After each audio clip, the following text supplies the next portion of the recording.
ಮನೆ ಕುಸಿತದಲ್ಲಿ ಪುಣ್ಯಕ್ಕೆ ಈ ವರ್ಷ ಯಾವುದು ಕೂಡ ಇಲ್ಲಿ ಪ್ರಾಣ ಹಾನಿ ಆಗಿಲ್ಲ.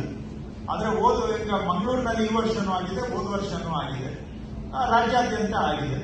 ಈ ಮನೆ ಕುಸಿತ 2-3 ಕಾರಣದಿಂದ ಆಗುತ್ತೆ. ಹಳೆ ಮನೆಗಳು ಕುಸಿತ ಆಗ್ತದೆ.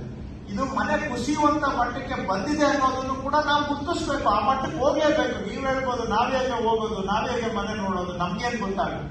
ಪ್ರಯತ್ನ ಮಾಡಲೇಬೇಕು. ಪ್ರಾಣ ಉಳಿಸ್ಬೇಕು ಅಂದ್ರೆ ನಾವು ಎಕ್ಸ್ಟ್ರಾ ಪ್ರಯತ್ನ ಆದ್ರೆ ಮಾತ್ರ ಪ್ರಾಣ ಉಳಿಸ್ಲಿಕ್ಕೆ ಸಾಧ್ಯ.